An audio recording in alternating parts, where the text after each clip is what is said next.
ఎందుకో తెలుసా? విశ్వకర్మకు ఒక రూపం ఉండదు కదా. అర్థమైందా మీకు? ఇప్పుడు యేసుక్రీస్తుకు రూపం ఉంది, శిలో పెట్టి మొక్కారు. అల్లాకు ఒక రూపం ఉంది, చంద్రుని పెట్టి మొక్కారు. హిందూ ధర్మంలో అనేక దేవతలను వీళ్ళు వేలు పట్టారు. మరి అందరికీ ప్రభు అయినటువంటి ఆ దైవాన్ని విశ్వకర్మ అంటున్నారని సాక్షాత్తు ఆదిశంకరాచార్య అని చెప్పారని చెప్పి వేమన చెప్పిన పెద్ద మీకు వినిపించాను. నతస్య ప్రతిమాస్తి అని వేదం చెప్తుంది, యజుర్వేదం అని చెప్పాను. మరి మీరు ప్రచారాలు ఏం చేస్తున్నారంటే, ఎప్పుడైతే సత్యాన్ని పక్కకు పెట్టి అసత్యాన్ని ప్రచారం చేస్తారో అసత్య దేవతలు వచ్చి వీడికి ఎవడై కూర్చుంటాడని చెప్పారు. ఆ యముళ్ళే ఇప్పుడు మనకు 57 దేశాలు సాధించారు, 127 దేశాలు సాధించారు. ఇప్పుడు హిందూ ధర్మంలో దేవుడు ఎవరో తెలియాలనడానికి అర్థం కాకనే చాలా మంది మతాలు మారుతున్నారు. నన్ను అడిగారు ఒక పిల్లోడు, మా దగ్గర మతాలు మారడం వెనక ఇదొక కారణం ఉంది. కాదండి, ఇప్పుడు వాళ్ళు యేసుక్రీస్తు దేవుడు అని చెప్పారు, బాగుంది, దాన్ని బట్టి మొక్కుతున్నాం, అల్లా దేవుడు అని మొక్కుతున్నాం. ఇక్కడ ఏ దేవుడు సర్వాంతర్యమో చెప్పండి, నేను వారిని పట్టుకుంటానన్నారు. నేనే చెప్తా, నాకు రాముడు 3 కోట్ల మంది, నేను రాముడు దేవుడు నాకు ఇష్టం అనుకో, నేను రాముడి దేవుడు అని చెప్పా. వాడు కొన్ని రోజులు విన్నాడు, ఇంకో దేవుడు పోయాడు, అమ్మవారి దేవుడు అని.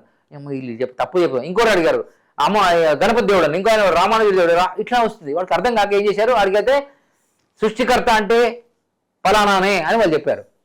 అయిపోయింది, వాళ్ళు అందరూ ట్రాన్స్లేట్. ఈ మధ్య నాకు ఒక చిన్న చింతన జరిగింది. అతని పేరు బక్కయ్య. అతను ఏదో కులానికి చెందినవాడు. వెజిటేబుల్ మార్కెట్లో వెజిటేబుల్ అనుకుంటారు, లింగంపల్లి ఏరియాలో వెజిటేబుల్లో పనిచేస్తాడు. ఆ బక్కయ్య కాస్త చూడండి, ఆ పేరు మంచిగా లేదు కాబట్టి అతన్ని ఎవరో ఒక ట్రాప్ చేసి, నిన్ను పలానా కులంలో పుట్టాయి కాబట్టి నీకు బక్కయ్య అని పెట్టి నేను అవమానిస్తున్నారా బాబు అని చెప్తే, అతను ఏం చేశాడు తెలుసా, ఆ మాటలు విని యేసుక్రీస్తు మతంలోకి వెళ్ళాడు. తన బిడ్డ పేరు హిందూ పేరే, కొడుకు పేరు ఏదో క్రిస్టియన్ పేరు పెట్టాడు. ఈ మధ్య ఆయన మురుగన్ అని ఏదో ఏదో ఏదో పేరు మార్చుకుంటాడు, మళ్ళీ హిందువులకు వస్తున్నాడు. అంటే వాళ్ళకు సత్యం తెలియక ఆ యొక్క పరిస్థితిలో కొంతమంది మతాలను ఆటోమేటిక్ గా ఈ సత్యం సూటిగా చెప్పకపోతే ఈ ప్రశ్న వస్తుంది చెప్పాడు. అందుకే ఆయన చెప్పినటువంటి రూపరహితునకు రూపము కల్పించి కర్మకాండ పెంచి కలుచం ధర్మ మార్గం, అసలు ధర్మం మీద చెప్పకుండా అవ్వడం వల్ల ఈరోజు హిందువులకు ఈ సమస్యలు వచ్చేస్తున్నాయి. ఈ సమస్యల నుంచి మనం బయటపడాలంటే ఇప్పుడు ఇలా రామానుజ మిషన్ ట్రస్టే కాదు, యావత్ వైష్ణవ సాంప్రదాయం అంతా గణపతిని కానీ శివుని కానీ ఆరాధించదు. వేషానికి అవసరానికి ఏదో మన ముందు వచ్చి యాక్టింగ్ చేసి ఏదో గణపతి దేవుడు అని కొంతమంది స్పీచ్లు ఇస్తుండొచ్చు, అది వేరే. ఇప్పుడు నేను చాలా మంది చూస్తున్నా, అది కొంచెం వాళ్ళలో ఆ మాత్రం మార్పు వచ్చింది. కొంతమందిలో ఇంకా కరడ కట్టినటువంటి తీవ్రవాదులు దానిలో ఉన్నారు. దయచేసి హిందూ ధర్మంలో అన్ని దేవతలు మన దేవతా ధర్మాన్ని పాటిస్తున్నాయని చెప్పండి, లేకపోతే మీకు సమస్యలు వస్తాయి అని ఈ సందర్భంగా నేను తెలియజేస్తున్నా. ఇది ఖచ్చితంగా అందరు కూడా అర్థం కావాలి. ఈరోజు గణపతి మహోత్సవాలలో భాగ్యనగరం భారతదేశం విశ్వావసునామ సంవత్సరంలో జరుగుతున్నటువంటి గణపతి ఉత్సవాలు వేరు, గతంలో జరిగిన ఉత్సవాలు వేరు. ఎందుకు ఇలా అంటున్నామంటే, ఈరోజు గణపతి ఉత్సవాల పేరు మీద కొన్ని కోట్ల రూపాయలు టర్నోవర్ అవుతుంది, కోట్ల బిజినెస్ జరుగుతుంది. బిజినెస్ కానీ కోట్ల మంది ఉన్న హిందువులు ఏకంగా అవడం లేదు. మంచిగా చెప్పారండి. ఎందుకు ఏకంగా అవడం లేదంటే, చాలా మంది బుర్రలు నింపుతున్నారు, బుర్రలు నింపేవాడు లేడు. ఒకవేళ నింపేవాడిని పిలిచేవాడు లేడు, పిలిస్తే ఆదరించేవాడు లేడు.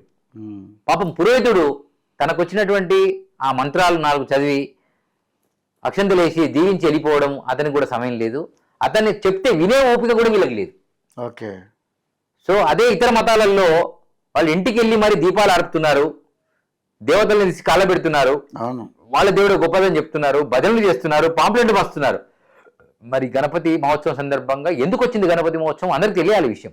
ఎందుకంటే ఆనాడు బాలగంగాధర్ తిలక్ గారు వేసినటువంటి ఒక స్టెప్పే ఈరోజు స్వతంత్రం వచ్చింది. ఇప్పుడు మనం ఈ స్టెప్పును కనుక ఆధారం తీసుకొని వేయకపోతే, ఈ విశ్వావసునామ సంవత్సరంలో వచ్చే ఎలక్షన్స్ తర్వాత కానీ ఎలక్షన్ లోపు కానీ భారతదేశం అనేది ఇలా ఉండే, ఇప్పుడు ఒకప్పుడు అఖండ భారత్ ఉండేది, ఇప్పుడు భారతం అయింది. ఈ భారత్ కూడా ఖండ భారత్గా మారకుండా ఉండాలి అంటే ఈ గణపతి మహోత్సవాలలో గణపతి మండపాలు పెట్టినటువంటి మేనేజర్లు కానీ, ఆ లీడర్లు కానీ, ఆ నాయకులు కానీ, వినాయకులు కానీ ఒక్కసారి మీరు ఏ ఏరియా నుంచి వినాయకులు పెట్టారో, ఎందుకు పెట్టారో ఏ ఒక నంబర్కి మిస్ కాల్ ఇవ్వాల్సిందిగా నేను ప్రార్థన చేస్తున్నా ఈ సందర్భంగా. ఏ నంబర్కి? 079-410-55779.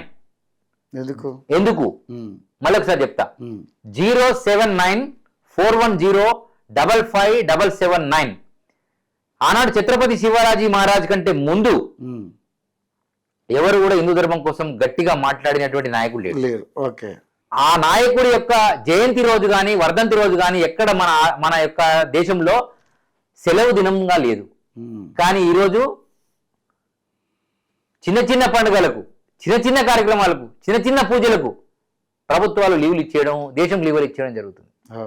ఆ యొక్క 07941055779 అనే నంబర్కి కనుక ఎవరైనా ఒక్క ఓటు వేస్తే ఈ ఓటు బ్యాంకును తీసుకెళ్లి నరేంద్ర మోడీ ముందు పెట్టి శివాజీ జయంతి సందర్భంగా హిందూ ధర్మం కోసం పోరాడిన మహాయోధుడు ఆయన అనే ఉద్దేశంతో ఒక సెలవు దినంగా ప్రకటించాలి అని ఈ యొక్క విశ్వాసనామ సంస్థ సందర్భంగా గ్లోబల్ హిందూ ఫెడరేషన్ తరఫున మేము ఈ విషయాన్ని చెప్పడం జరుగుతుంది.